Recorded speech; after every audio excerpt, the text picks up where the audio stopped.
يا أيها الذين آمنوا اتقوا الله وقولوا قولا سديدا يصلح لكم أعمالكم ويغفر لكم ذنوبكم ومن يطع الله ورسوله فقد فاز فوزا عظيما۔ تمام قسم کی حمد و ثنا، عظمت و کبریائی، بزرگی، برتری اللہ وحدہ کے لیے لائق و زیبا ہے۔ محترم حضرات، آج جمعے کے اس مبارک دن اور موقع پر جس عنوان کو میں نے منتخب کیا ہے، موجودہ عالمی حالات ہو یا ملکی حالات ہو یا ہمارے شہر کے حالات ہو، ان تمام کے لیے میں نے اس موضوع کو منتخب کر کے ایک پیغام، ایک میسیج دینے کی کوشش کی ہے، اور میں اللہ تعالیٰ سے دعا کرتا ہوں کہ اللہ تعالیٰ پوری امت کو، امت مسلمہ کو امت وحدہ توحید کی ماننے والی امت بنا دے، اور اس امت کے اندر اتحاد و اتفاق پیدا فرما دے، اس امت کے اندر رخنہ ڈالنے والے اور جماعتوں کو توڑنے والے اور امت مسلمہ کی بنیادوں میں شر پیدا کرنے والے، فساد پیدا کرنے والے لوگوں سے اللہ تبارک و تعالی تمام کو محفوظ رکھے۔ اعوذ باللہ من الشیطان الرجیم، بسم اللہ الرحمن الرحیم۔ یا ایھا الذین آمنوا اصبروا وصابروا ورابطوا واتقوا اللہ لعلکم تفلحون۔ سورہ آل عمران کی آیت نمبر 20 ہے، جس میں اللہ تعالیٰ نے تمام اہل ایمان کو، تمام مسلمانوں کو حکم دیتے ہوئے فرمایا، یا ایھا الذین آمنو، جو ایمان والے ہیں وہ یقیناً ان باتوں کو سنیں گے، سمجھیں گے، عمل کریں گے اور اپنی غلطیوں کی اصلاح کریں گے، اور جن کے ایمان میں کھوٹ ہے، نفاق ہے، دڑار ہے یا شر ہے، تو ایسے لوگ اللہ کی آیات میں یحرفون الکلم عن مواضعہ، یا تو آیات کی تعویل کر دیتے ہیں جیسے یہود و نصارہ کرتے تھے، یا پھر آیات کے اندر خلل ملل پیدا کر کے اپنے معنی مفہوم کو اور اپنے ذہنی تخیلات کو داخل کر کے آیات کا اور احادیث کا غلط مفہوم لیتے ہیں۔ جو ایمان والے ہیں، والذین آمنوا، جو ایمان والے ہیں وہ ثابت قدم رہتے ہیں، اور جن کے دلوں میں کجروی ہے، والذین فی قلوبہم زیغ فیتبعون ما تشابہ منہ ابتغاء الفتنہ وابتغاء تاویلہ وما یعلم تاویلہ الا اللہ، جن کے دلوں میں کجروی ہے، ٹیڑھا پن ہے، شر ہے، شرارت ہے، فساد ہے، فتنہ ہے، حسد ہے، کینہ کپٹ ہے، ایسے لوگ کیا کرتے ہیں؟ اللہ تعالیٰ کی آیات کو اور اللہ کے نبی صلی اللہ علیہ وسلم کی تعلیمات کو پسے پش ڈال دیتے ہیں اور اس کا مذاق اڑاتے ہیں۔ یہ کبھی فلاح نہیں پائیں گے، ایسے لوگ ایمان سے بھی محروم ہو سکتے ہیں۔ اس لیے ایمان بہت بڑی دولت ہے۔ ایمان کی عظمت اور اس کی طاقت کا اندازہ ہم اسی وقت لگا سکتے ہیں جب ہمیں صحابہ کرام کی تاریخ اور ایمانی واقعات یاد ہوں۔ بدر کے موقع پر 313 تھے لیکن ہزاروں پر غالب آئے۔ آج بھی یہ ممکن ہے، لیکن امت کے اندر یونٹی اور اتحاد پیدا ہو۔ 313 مکمل رہے، مضبوط رہے۔ اس میں سے جو منافقین تھے وہ تو بھاگ گئے عہد کے موقع پر بھی، جیسا کہ اس سے پہلے بھی آپ کو یہ واقعہ بیان کیا گیا۔ جن کے دلوں میں نفاق ہوتا ہے، جو دین کو اپنے مطلب کے لیے استعمال کرتے ہیں، جو اسلام قبول کرتے ہیں تو اس لیے تاکہ ہم اس سے کچھ فائدہ حاصل کر لیں، لیکن جن کا مقصد یہ ہوتا ہے کہ ہم سے ہمارا رب راضی ہو جائے، ہم دوزخ کی آگ سے بچ جائیں، اللہ تعالیٰ کی خوشنودی نصیب ہو جائے اور جنت الفردوس میں ہم داخل ہو جائیں، یہ جن کا مقصد ہوتا ہے، جن کا علم ہوتا ہے، اللہ تعالیٰ کا مددگار بن جاتا ہے۔ ان تنصروا اللہ ینصرکم ویثبت اقدامکم، اگر تم اللہ کی مدد کرو گے اور اللہ کے دین کی مدد کرو گے، اللہ تعالیٰ تمہارا مددگار بن جائے گا۔ آج فلسطین میں کیا ہو رہا ہے؟ خون کی ندیاں بہ رہی ہیں، معصوم بچوں کا قتل عام ہو رہا ہے، مسجدیں مسمار کی جا رہی ہے، مسلسل 13-14 دن سے یہ صورتحال بنی ہوئی ہے۔ تو ایک طرف عرب ممالک اپنے کمزوروں اور اپنے کمزور بازوؤں کی وجہ سے، یا پھر نہتے ہونے کی وجہ سے، یا پھر انہوں نے پورے عالمی حالات کا جائزہ نہ لے کر ایک طرف تو پوری امت کو، امت مسلمہ کو ایک نہیں بنایا بلکہ فرقوں میں بٹے رہے، اور دوسری طرف سب سے بڑی کمزوری یہ رہی کہ دبے پاؤں وہ پیچھے ہٹ گئے، یا پھر انسانیت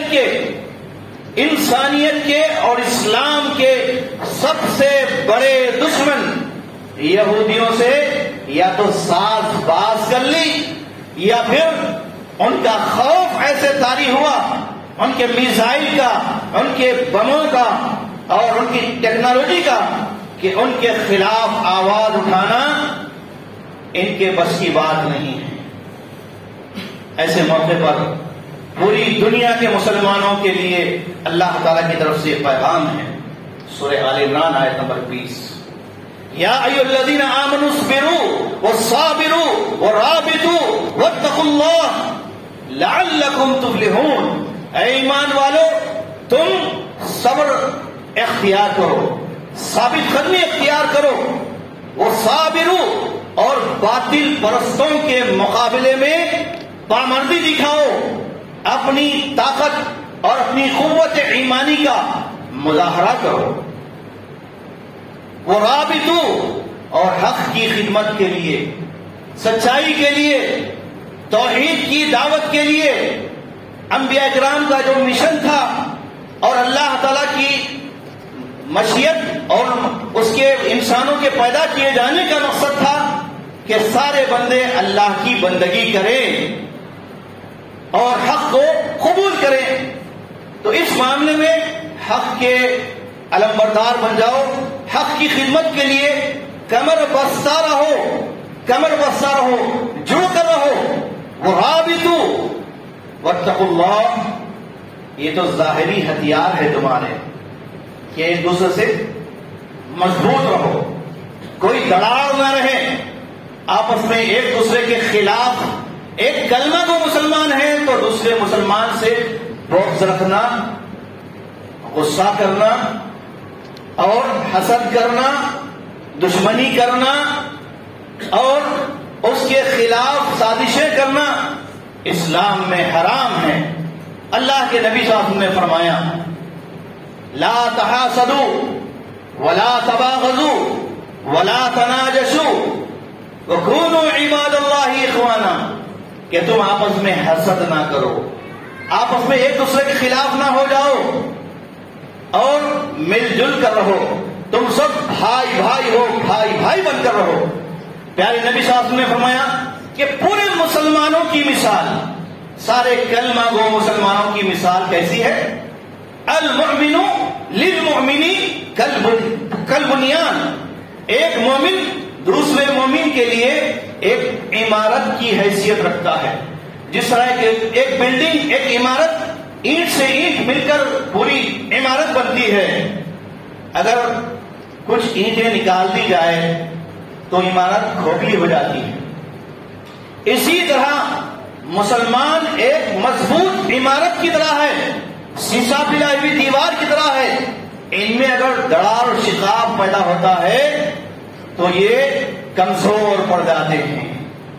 آج پوری دنیا میں مسلمانوں کے زوال، نکبت، ناکامی اور کمزوری کا بنیادی سبب یہ ہے کہ انہوں نے ایک طرف تو اللہ کی رسی کو مضبوطی سے نہیں تھاما، وَاعْتَصِمُوا بِحَبْلِ اللَّهِ جَمِيعًا وَلَا تَفَرَّقُوا، اللہ کا حکم تھا کہ تم سب اللہ کی رسی کو مضبوطی سے تھام لو اور آپس میں فرقوں میں نہ بٹو۔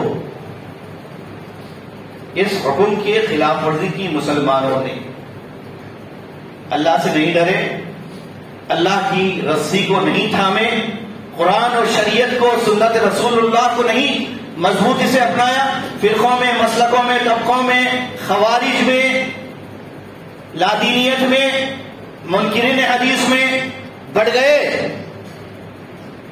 ایک کلمہ ہونے کے باوجود۔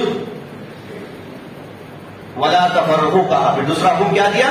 فرقوں میں نہ بٹو، اللہ کا حکم ہے، فرقوں میں بڑھ گئے۔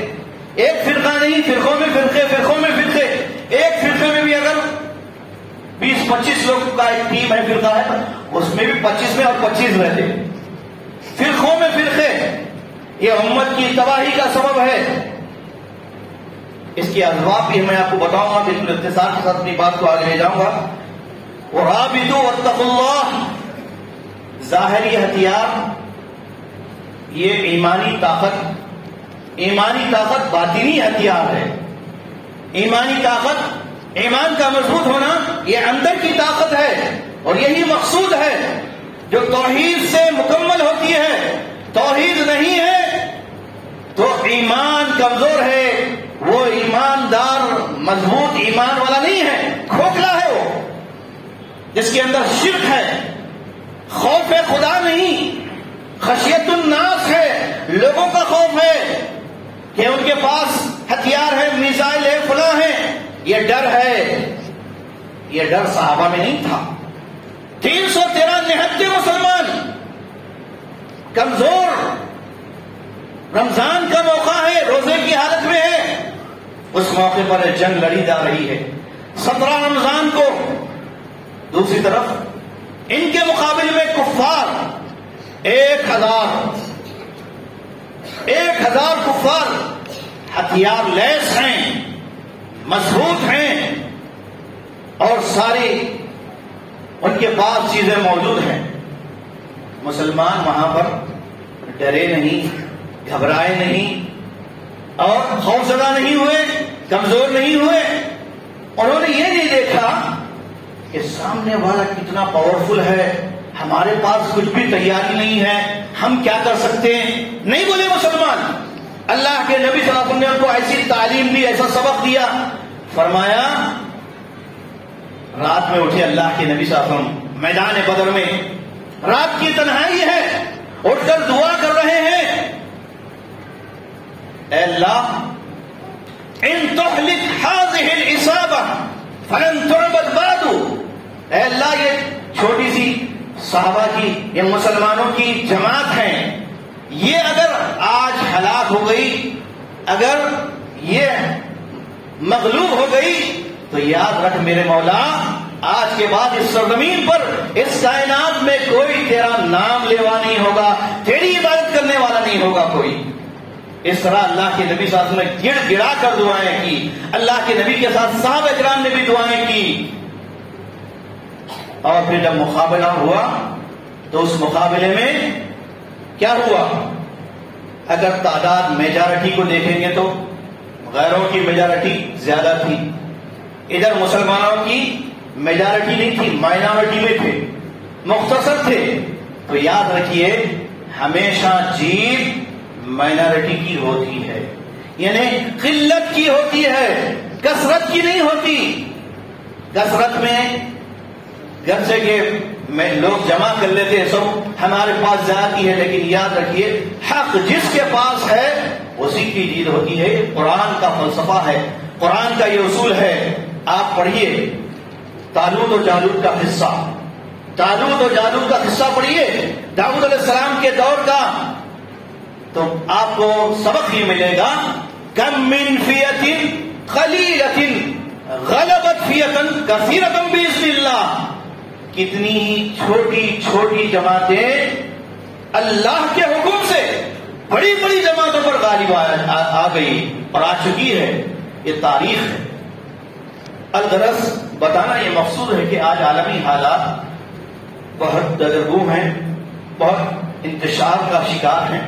ایسے موقع پر ہم سارے مسلمان کیا کر سکتے ہیں؟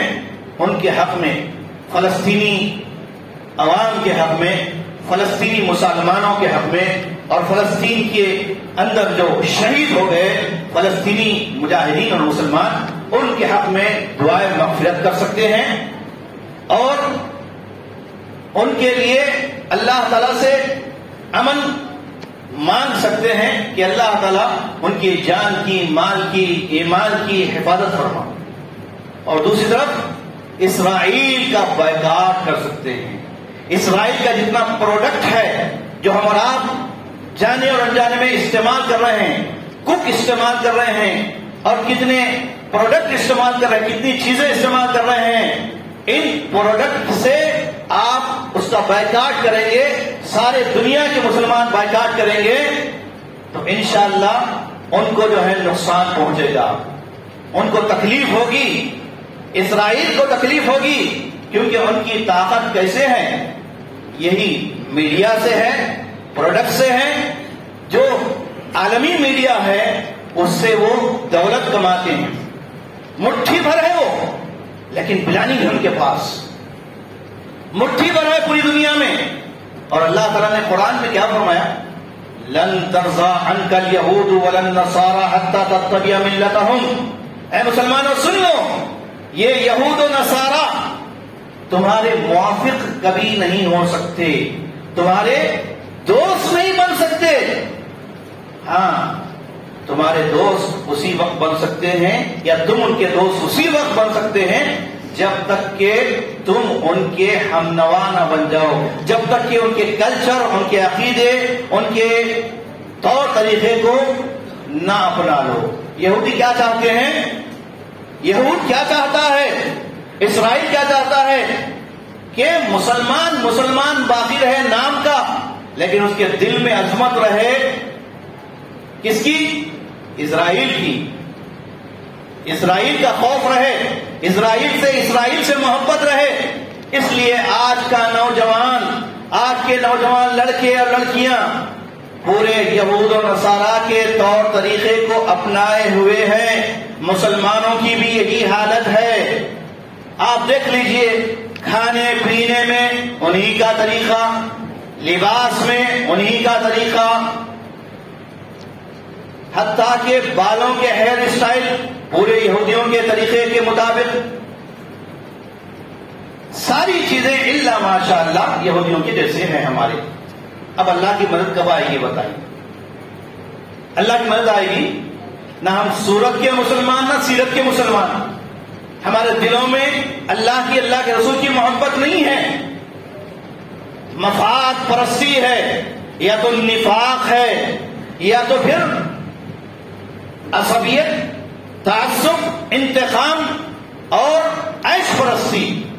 میں ایک ایک لفظ کو بول رہا ہوں، چن کے بول رہا ہوں، ذہن میں بٹھائیے. یہ ہم سب کے لیے سبق ہے، اور میں کسی ایک کو ٹارگٹ کرتے ہوئے نہیں بتا رہا ہوں، کسی ایک کو، کسی ایک طبقے کو نہیں، کسی ایک جماعت کو نہیں، کیونکہ میرا عنوان ہی ایسا ہے، دوغلا پن سے جماعتوں میں فساد. دوغلے پن سے کیسے فساد ہوا، کب اس کی تاریخ ہے. آپ دیکھیں گے طالوت و جالوت کے قصے میں، تو وہاں پر بھی ایک شرط رکھی گئی تھی کہ پورے نکلے تھے میدان میں مخالف دشمن، اسلام دشمن لوگ. ادھر شرط یہ رکھی گئی تھی کہ اس سفر میں چلنا ہے اور جہاد کے لیے نکلنا ہے، لیکن یاد رکھے کوئی جو ہے زیادہ کھانا پینا نہیں، اگر بھوک بھی لگے، پیاس لگے تو صرف چلو بھر تھوڑا سا پانی لینا. یہ کنڈیشن تھی. انہوں نے کیا کیا؟ جب سفر میں نکلے، بھوک پیاس لگی، خوب پانی پیے، جتنے لوگ پینا تھا پیے. اب وہاں پر پیغمبر نے کہا کہ تم نے ہماری شرط کو توڑ دیا، لہذا چلے جاؤ، واپس چلے گئے. جو پانی پی لیے تو مطلب یہ کہ عہد و پیمان کو توڑ کر اپنی پیٹ کی بھوک اور پیاس کو مٹانے کے لیے وہ تل پڑے، کھا پی کے مست ہو گئے. اب یہ ناکارہ ہو گئے، یہ جنگ نہیں لڑ سکتے، یہ جہاد نہیں کر سکتے. ان کو واپس کر دیا گیا. اس کے بعد تھوڑے سے لوگ تھے, تھوڑے سے مجاہدین تھے, ان کو لے کر جنگ لڑی گئی. فقتل طالوت جالوت, طالوت نے جالوت ظالم بادشاہ کا قتل کر دیا. یہ طالوت حضرت داؤد علیہ السلام کی طرف سے ایک مجاہد مقرر کیے گئے تھے. تو اس پورے واقعے میں بتایا گیا کم من فیۃ قلیلۃ غلبت فیۃ کثیرۃ باذن اللہ. تھوڑی جماعت, چھوٹی سی جماعت بڑی جماعتوں پر اللہ کے حکم سے غالب آئی. آج ہمارا بھی یہی حشر ہو رہا ہے, چاہے ہندوستان کے مسلمان ہو, ہندوستان کی اقلیتیں ہوں, یا ہندوستان کے باہر کی مسلمان ہوں, سب کے لیے. اس لیے اللہ تعالیٰ نے کیا فرمایا, وَصَابِرُوا وَرَابِطُوا وَاتَّقُوا اللَّهَ, اللہ سے ڈرو, اللہ سے ڈرو, لَعَلَّكُمْ تُفْلِحُونَ. فلاح پانا ہے نا تم کو, شاید تم فلاح پاؤ گے, کامیاب ہوگے. کامیابی اگر چاہتے ہیں, نجات چاہتے ہیں, غلبہ چاہتے ہیں, یہی اصول پر چلنا ہوگا. ان اصولوں پر اگر قرآن کی ان اصول پر, نبی کی تعلیمات پر چلیں گے تو انشاءاللہ فلاح ملے گی. تو صبر سے کام لینا ہے اور باطل پرستوں کے مقابلے میں پامردگی دکھانا ہے. حق کی خدمت کے لیے, توحید و سنت کی دعوت کے لیے کمر بستہ ہونا ہے اور اللہ تعالیٰ سے ڈرتے رہنا ہے تاکہ ہم فلاح پائیں. غزوہ حنین, کتنے غزوات ہوئے بھائی اللہ کے نبی صلی اللہ علیہ وسلم کے دور میں؟ غزوات کتنے ہوئے آپ سے پوچھ رہا ہوں. غزوہ کہتے ہیں جنگ کو, اسلام اور کفر کے درمیان جو جنگ ہوتی ہے جس میں اللہ کے نبی صلی اللہ علیہ وسلم خود شریک رہتے ہیں اس جنگ میں, اس کو غزوہ کہتے ہیں. اس کی جمع ہے غزوات. اور جن جگہوں میں یا جن جنگوں میں یا جن لڑائیوں میں یا قتال میں اللہ کے نبی صلی اللہ علیہ وسلم شریک نہیں ہوتے, صرف صحابہ اکرام وہ لڑائی یا جنگ لڑتے ہیں, تو اس کو سریہ کہتے ہیں. کیا کہتے ہیں؟ سریہ. اس کی جمع ہے سرایا. نہیں معلوم مسلمانوں, نہ غزوات معلوم نہ سرایا معلوم. کیوں؟ سیرت رسول صلی اللہ علیہ وسلم نہیں پڑھے, سیرت صحابہ نہیں پڑھے. اس کے علاوہ سیل فون اول سے آ کر پورا پڑھ لیے, بڑے بھی پڑھ لیے, بچے بھی پڑھ لیے, جوان بھی پڑھ لیے, حتیٰ کہ 2 سال کا بچہ ہے جو پورا معلوم اس کو. استغفر اللہ. مسلمانوں کی تباہی کہاں کہاں سے آ رہی ہے, کیسے آ رہی ہے دیکھیے آپ. الغرض بات طویل ہو جائے گی. غزوہ حنین کے موقع پر مال غنیمت اللہ کے نبی صلی اللہ علیہ وسلم نے تقسیم فرمایا. مال غنیمت کس میں؟ جو ابھی ابھی مسلمان ہوئے تھے ان کو, ان کی تہنیت کے لیے, ان کی تشجیع کے لیے 9 مسلموں میں نبی صاحب نے مال غنیمت تقسیم فرمایا. انصار کو کچھ نہیں دیا, انصار کو کچھ نہیں دیا. تو ان کے اندر غلط فہمی ہو گئی, غلط فہمی پیدا ہو گئی کہ اللہ کے نبی صلی اللہ علیہ وسلم نے ہمارے ساتھ امتیازی سلوک کیا ہے, یہ نئے نئے مسلمانوں کو دے دیا, ہم کو نہیں دیا. ایسی باتیں اٹھنے لگی, یہاں تک کہ اللہ کے نبی صاحب نے ساری چیزوں کا جائزہ لے کر انصار میں سے حضرت سعد کو بلایا رضی اللہ عنہ. حضرت سعد آئے, آپ نے پوچھا کیا بات ہے بھائی؟ تو بولے کہ آپ نے ایسے ایسے کیا ہے, تو آپ کا کیا ہے؟ میں بھی ساری قوم کے ساتھ ہوں, بولے حضرت سعد. پھر اللہ کے نبی صلی اللہ علیہ وسلم نے سب کو فرمایا کہ جمع کرو, سب کو جمع کرنے کا حکم دیا, سارے انصار کو. پھر آپ نے بڑی حکمت عملی اپناتے ہوئے فرمایا کہ دیکھو کچھ لوگ مال غنیمت سے مال لے کر جا رہے ہیں, پیسہ لے کر جا رہے ہیں, جو بھی چیزیں ہیں لے کر جا رہے ہیں. کیا ہی بہتر ہوتا کہ تم مجھے ساتھ لے کر جاؤ. یہ کہنا تھا کہ سارے انصار اللہ کے نبی صلی اللہ علیہ وسلم کی اس خوشخبری کو سن کر آپ صلی اللہ علیہ وسلم کی باتیں سن کر ان کے دلوں میں ایک ہمت آئی اور کہا کہ ہمیں بس کافی ہے، اللہ کے نبی آپ ہمارے ساتھ ہیں، ہم آپ کے ساتھ ہیں تو کافی ہے، ہم کو اور کچھ نہیں چاہیے، دنیا کے مال و متاع نہیں چاہیے۔ تو اللہ کے نبی صلی اللہ علیہ وسلم نے اس طرح جو ہے دونوں کے درمیان ایسی حکمت عملی اپنا کر اتحاد پیدا فرمایا۔ پھر وہ آنکھیں جو کل تک جو ہے افسوس کر رہی تھی، آج نبی صلی اللہ علیہ وسلم کے فرمانے کے بعد اشکبار ہو گئی۔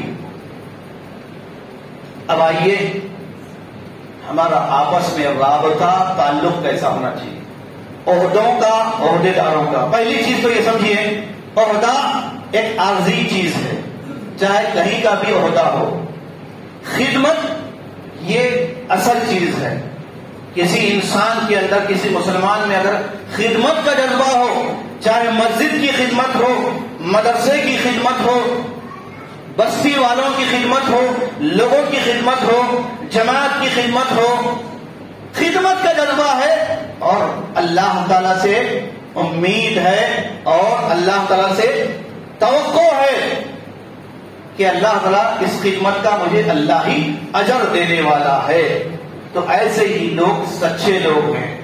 لیکن جن کا مقصد خدمت نہیں ہے، مفاد پرستی ہے، مال پرستی ہے، زر پرستی ہے، عہدہ پرستی ہے، تو ایسے لوگ کبھی بھی قوم ملت کے لیے، جماعتوں کے لیے فائدہ مند نہیں ہے۔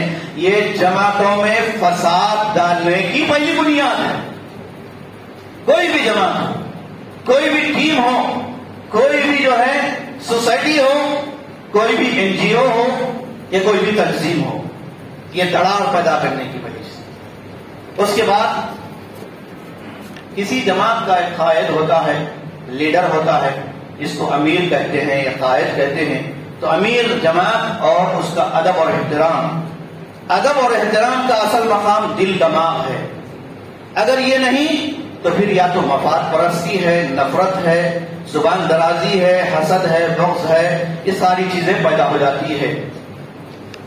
لوگ مجبوری کا نام رکھ لیتے ہیں، یعنی مجبوری میں اطاعت کرتے ہیں، مجبوری میں کام کرتے ہیں، مقصد بنا کر کام نہیں کرتے، مجبوری میں کر رہے ہیں۔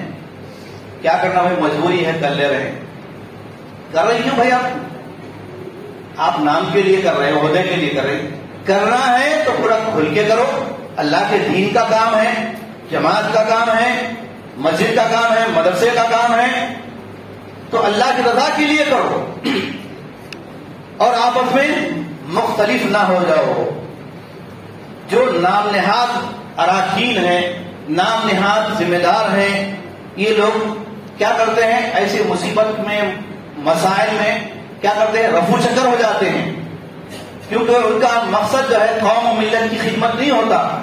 اللہ کے نبی صلی اللہ علیہ وسلم کیسے مجاہد تھے، ایک موقع پر اللہ کے نبی صلی اللہ علیہ وسلم، جبکہ رات کا وقت ہے، سناٹا ہے، اور دشمن جو ہے آپ صلی اللہ علیہ وسلم کا، صحابہ کرام کا محاصرہ کر لیے ہیں، تو کسی کی ہمت نہیں ہو رہی تھی اٹھ کے جا کے ان کو دیکھنے کی، لیکن محاصرہ کر رہے تھے کفار۔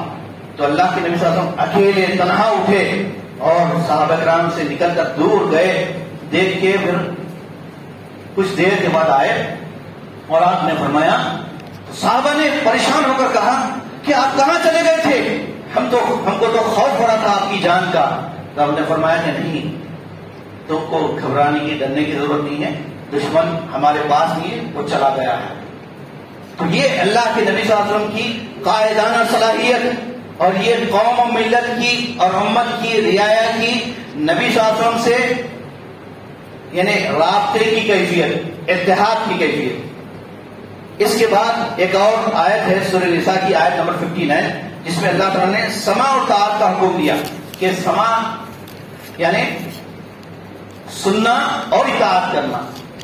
اللہ کے نبی صلی اللہ علیہ وسلم نے اپنے صحابہ سے فرمایا، جس نے میری اطاعت کی اس نے اللہ کی اطاعت کی، اور ایک حدیث میں آپ نے فرمایا، جس نے میرے امیر کی اطاعت کی، جس نے امیر کی اطاعت کی وہ اس نے میری اطاعت کی، اور جس نے میری اطاعت کی اس نے اللہ کی اطاعت کی۔ اور آپ صلی اللہ علیہ وسلم کا یہ فرمان بھی ہے، بخاری میں کتاب الامانہ میں حضرت انس رضی اللہ عنہ سے مروی ہے، فرمایا نبی صاحب نے اسمعوا واطیعوا، سنو اور اطاعت کرو. وَإِنْ اُسْتُعْمِلَ عَلَيْكُمْ عَبْدٌ حَبْشِيٌّ كَانَ رَأْسُهُ زَبِيبَةٌ، اگر تمہارے اوپر تمہارا امیر، تمہارا قائد ایک حبشی کالا کلوٹا جس کا سر جو ہے انگور کی طرح پلپلا کیوں نہ ہو، لیکن تمہارا وہ امیر بنا دیا گیا ہے، تمہارا قائد بنا دیا گیا ہے، تو تم اس کی بات سنو، اس کی اطاعت کرو. معروف میں اطاعت کرنے کا حکم دیا گیا. اب آخری بات، موضوع بہت طویل ہے، مختصر کرتا ہوں. ہم کیا کرتے ہیں، کسی میں اگر کوئی غلطی دیکھتے ہیں، کوئی عیب دیکھتے ہیں، ہمارا شیوا بن گیا ہے. خاص طور سے میں احباب جماعت اور اراکین جماعت اور ذمہ داران جماعت سے ایک درد بھرا پیغام دے رہا ہوں. انسان ہے، غلطیاں ہوتی ہیں، غلطیوں کا ازالہ کرنا، اس کی اصلاح کرنا ہر مسلمان کی ذمہ داری ہے، کیونکہ مومن کا آئینہ ہے. آپ میرے میں عیب دیکھتے ہیں، کوئی غلطی دیکھتے ہیں، کوئی جرم دیکھتے ہیں، کوئی گناہ دیکھتے ہیں، تو آپ کیا کریں گے بتائیے؟ صحابہ نے کیا کیا تھا، اللہ کے نبی نے کیا کیا تھا؟ پہلے تو درگزر کیا، معاف کیا، پھر اس کے بعد تنہائی میں اصلاح فرما دی، الگ سے بلا کر کہ بھائی آپ کے اندر یہ عیب ہے، یہ غلطی ہے، آپ اصلاح کر لیجئے، بہتر ہے. یہ نہیں کرتے ہم لوگ. ہم کیا کرتے ہیں، کوئی غلطی دیکھی اگر تو اس کو چھپکے سے ریکارڈنگ کر لیتے فون میں، یا ویڈیو لے لیتے، یا ادھر ادھر کا جو ہے مواد جمع کر لے کے، آگے کا پیچھے کا سب جمع کر کے اس کو برہنہ کر دیتے، ننگا کر دیتے سوشل میڈیا پر. یہ ہے ہماری عادت. استغفر اللہ. یہ نفاق والے ہیں، یہ نفاق کی علامت ہے. تو یاد رکھیے، ایسی حرکتیں ہم سب کو زیب نہیں دیتی. ہم قرآن و سنت کے ماننے والے، کتاب و سنت کے ماننے والے، توحید کے ماننے والے، ہمارے لیے ایسی بری حرکت اور ایسی بری عادت تباہ کرنے والی ہے، جماعتوں کو توڑنے والی ہے. ہمارے اوصاف تو ایسے ہونے چاہیے جیسے کہ اللہ کے نبی صلی اللہ علیہ وسلم نے فرمایا تھا. لہذا ہم کو ایک دوسرے کا احترام کرنا، ایک دوسرے کا اعزاز کرنا، یہاں تک کہ نبی صلی اللہ علیہ وسلم نے بھی جو پہلے خدمت کرتے تھے ان کو بھی اعزاز عطا فرماتے تھے. جماعت کی خدمت، دین کی خدمت اور اسلام کی خدمت کرنے والوں کو نبی صلی اللہ علیہ وسلم نے مختلف اعزازات سے نوازا تھا. جیسے نبی صلی اللہ علیہ وسلم، پہلی بات تو یہ ہے کہ جو بھی خدمت کریں گے دین کی، دعوت کی، جماعت کی، مسجد کی، یا جو بھی انسانیت کی خدمت کریں گے، اس کا بدلہ دنیا میں مانیں گے تو یاد رکھیے نہیں ملے گا. یا پھر آپ غلط راستہ اختیار کر کے لپا ڈپی کریں گے، حساب کتاب میں ہیر پھیر کریں گے، تو اللہ کے پاس حساب دینا ہے. تو اجر و ثواب اللہ کے پاس ہے. یہاں اللہ نے آپ کو موقع دیا ہے خدمت کرنے کا، تو خدمت کریں. ہم اگر یہی مانگیں گے اور چور دروازے سے لوٹ لیں گے، لوگوں کی جیبوں پہ نظر ہوگی، مالداروں کے جیبوں پہ، ان کی تجوریوں پہ نظر ہوگی، اور پھر اپنی خدمت چلتے رہنا، لا حول ولا قوت، ایسے نہیں ہو سکتا. تو آخرت میں اللہ تعالیٰ اجر و ثواب دے گا انشاءاللہ، جیسی ہماری نیت ہو. نیت پہ ہوگا وہ، لیکن نیت کیا ہے؟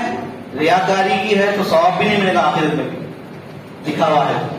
نیت میں اگر اخلاص ہے کہ ہمارا یہ کام اللہ کے واسطے ہے، اور یہ اخلاص کا معاملہ صرف دل سے اللہ کو بہتر معلوم ہے. ہم زبان سے بولنے بھائی تو ہم تو اللہ کے واسطے کر رہے ہیں. اللہ کے واسطے کرنے والا بولتا نہیں، بولنا نہیں ہے نا. ہم مخلص ہیں بھائی، اس معاملے میں ہم بڑے مخلص ہیں، نہیں ہے مخلص. آپ اللہ کے لیے کرنے والا وہ بولتا نہیں ہے، بتاتا نہیں ہے. کیا بتایا اللہ کے نبی نے؟ سیدھے ہاتھ سے خیرات کرے تو بائیں ہاتھ کو پتہ نہ چلے. عرش الہی کے سائے میں ہوں گے ایسے لوگ. تو اعزازات سے بھی اللہ کے نبی نے نوازا ہے. جیسے ابو بکر صدیق کی صداقت، سچائی کو دیکھ کر ان کا لقب کیا پڑ گیا؟ ابو بکر صدیق. صدیق پڑا نام، یہ اعزاز تھا. اور آج ہماری جھوٹ بول کر ہمارے کیا بول سکتے؟ ہم کذاب، ہم جھوٹے ہیں. اور ادھر ایک بات کرے ادھر ایک بات کرے، دوگلاپن ہے ہمارے اندر. یہ ہماری حالت ہے ہم سب کی، اللہ ماشاء اللہ کوئی بچا ہوا ہے اسے، لیکن سب یہی صورتحال ہے. چہرے کو دیکھ کر بات کرتے ہیں، عہدے کو دیکھ کر عزت کرتے ہیں، لباس کو دیکھ کر رسپیکٹ دیتے ہیں. یہ اسلام نہیں سکھاتا. اسلام کیا سکھاتا ہے؟ تقوی والے کی عزت کرو، کیونکہ اللہ تعالیٰ تقوی والوں کو اعزاز دیتا ہے. انما یخشی اللہ من عبادہ العلماء، اللہ سے ڈرنے والے ہی تقوی والے ہوتے ہیں. اللہ سے ڈرنے والے ہی جو علم والے ہیں، اہل علم ہیں، علماء ہیں، علماء ربانی ہیں، وہی دراصل اللہ سے ڈرنے والے ہیں. صرف چند کتابیں پڑھ لینے کا نام علم نہیں ہے. علم نام ہے تقوی کا، علم نام ہے خشیت کا، علم نام ہے عمل صالح کا، علم نام ہے اللہ کی رضامندی کو ڈھونڈنے کا. یہ چیزیں ہمارے اندر آج پیدا ہونا ضروری ہے. یہ نہیں ہونے سے آج ہمارے معاشرے میں سماج میں سب نقصانات ہو رہے ہیں. الغرض اللہ کے نبی نے ابو بکر کو صدیق فرمایا. عمر فاروق رضی اللہ عنہ کی غیرت ایمانی اور طاقت ایمانی کو دیکھ کر آپ نے عمر کا لقب فاروق رکھا، عمر فاروق کہلائے رضی اللہ عنہ. عثمان رضی اللہ تعالی عنہ کی سخاوت، اللہ کی راہ میں پیسہ دولت لٹانے کی وجہ سے ان کا لقب ہی عثمان غنی پڑ گیا، عثمان غنی رضی اللہ عنہ. اسی طرح حضرت علی رضی اللہ عنہ، ان کی شجاعت کو دیکھ کر ان کا نام اسد اللہ رکھا گیا کہ یہ اللہ کے شیر ہیں. اسی طرح حضرت ابو عبیدہ بن جراح کو، بڑے جلیل القدر صحابی ہے یہ بھی، ان کا نام ہی امین الامہ، یہ امت کے امانت دار ہیں. ایسے ایسے اعزازات ان کو ملے. آج ہم کو کیا اعزاز ملتا ہے؟ دھوکے بازوں کا، فراڈ کا، چوری کرنے والوں کا. مسلمانوں کی دیکھیے آپ یہی صورت ہے. بڑے چھوٹے عوام خواص اللہ ماشاء اللہ سب اس میں ملوث ہیں. خالد بن ولید رضی اللہ عنہ اسلام کے کٹر دشمن تھے، لیکن جب اللہ نے ہدایت کی توفیق دی تو سیف من سیوف اللہ بن گئے. اللہ کی تلواروں میں سے ایک تلوار اللہ کے نبی نے فرمایا سیف اللہ خالد. کیا ہمارے نوجوان نہیں چاہتے کہ اپنے آپ کو ایسے بنائیں؟ ہمارے مسلمان نہیں چاہتے؟ یقیناً چاہتے ہیں، لیکن شیطان جو ہے آگے بڑھنے نہیں دیتا. یہ اندر جو ہے نا وہ کیڑا شیطان کا، وہ کیا کرتا ہے؟ سب سے بڑا مرض پیدا کرتا، انا کا، میں چھوں، میری چلنا، میرے چھونا، میرے لیے ہونا، کسی کا نہیں. ون مین آرمی، ون مین شو، میری چلانا. یہ نقصان ہے جماعتوں کے لیے، کہیں پر بھی وہ نقصان ہے، تباہ ہے. تنظیموں کے لیے، جماعتوں کے لیے یہ بہت بڑا فتنہ ہے. ایک حدیث سنا کر اپنی بات کرتا ہوں. اللہ کے نبی صلی اللہ علیہ وسلم نے فرمایا کہ قیامت کے دن ذل وجہین، دو چہرے والا انسان، دو چہرے والا، دو چہرے والا مطلب منافق. سیاست میں ہوتا ہے ایسا، ایک پارٹی دوسری پارٹی کے خلاف، یا کچھ مسائل ہوتے ہیں تو ایک پارٹی آتی ہے بات کرتی ہے تو ان سے ایک بات، پھر دوسری پارٹی سے ان کو بھی دلاتا، ان کے بھی ان کے بھی، ان کی بھی ہم نوائی ان کی بھی ہم نوائی، دونوں کو بھی خوش کرتے ہیں. کون سچائی پر ہے، کون حق پر ہے، یہ نہیں دیکھا جاتا. اس سے جماعتیں تباہ ہو جاتی ہے، تنظیمیں تباہ تاراج ہو جاتی ہیں. اللہ کے نبی صلی اللہ علیہ وسلم نے سخت چوکنا فرمایا، ایسے لوگوں سے بچنے کا حکم دیا. اور ایسے لوگ یقیناً دنیا اور آخرت میں ذلیل و رسوا ہوں گے. تو مرض نفاق بہت ہی خطرناک ہے، اس سے بچنا چاہیے. ہاں، صلح کرانے کے لیے مسلمانوں میں دونوں کو حکمت عملی اختیار کرتے ہوئے آپ جو ہے اچھے طریقے سے مسلمانوں کو ملا سکتے ہیں. ایک کلمہ کو یا پھر ایک عقیدے کے چلنے والے ہیں، توحید و سنت کے ماننے والے ہیں، اہل حدیث ہیں، اور آپس میں ٹوٹ رہے ہیں تو آپس میں جڑانے کے لیے کہ بھائی آپ اور ہم ایک ہی عقیدے کے ہیں، ایک ہی مسلک کے ہیں، ایک ہی منہج کے ہیں. آپ کے اندر عمل کی کوتاہی ہے، درست کر لیجئے. آپ کے اندر جو ہے کچھ زیادتیاں ہیں اس کی اصلاح کر لیں. اس طرح ان کو آپس میں ملا کر اتحاد پیدا کرا دے تو یہ دوغلا پر نہیں ہے، یہ اتحاد ہے. اور اللہ کے نبی صلی اللہ علیہ وسلم نے ایسے اتحاد پیدا کرنے کو جائز قرار دیا. اسی طرح میاں بیوی میں بھی اختلاف ہو جائے تو تیسرا خاندان کا فرد کیا کرتا ہے؟ موقع سے فائدہ اٹھا کر شوہر کو بیوی کے خلاف اکساتا بھڑکاتا ہے. یہ منافق ہے. ہاں دونوں کے درمیان پوچھ گچھ ہو گئی تو حکمت عملی سے دونوں کو بھی ان کی تعریف کر کے، ان کے پاس ان کی تعریف کر کے، شوہر کے پاس بیوی کی تعریف کر کے، بیوی کے پاس شوہر کی تعریف کر کے پھر ملا دیتا ہے. بہت اچھا انسان ہے یہ. ایسا ہم نہیں کرتے ایسا. اللہ توفیق دے. باتیں بہت ہے لیکن اللہ تعالیٰ ہم سب کو عمل کی توفیق دے. بس ہمارے اندر صحیح بات سننے سمجھنے کا مادہ پیدا ہو جائے اور ہمارے دلوں میں اخلاص آ جائے اللہ کے لیے، تو پھر یہ ساری نفرتیں، عداوتیں، دوغلاپن، چاپلوسیاں یہ سب ختم ہو سکتی ہے انشاءاللہ. اللہ تبارک و تعالیٰ سے دعا ہے کہ رب العالمین ہم سب کو صحیح معنی میں دین کا سچا خادم بنائے، سچے اور پکے مسلمان بنائے اور دین پر چلنے والوں کی اللہ تعالیٰ مدد فرمائے.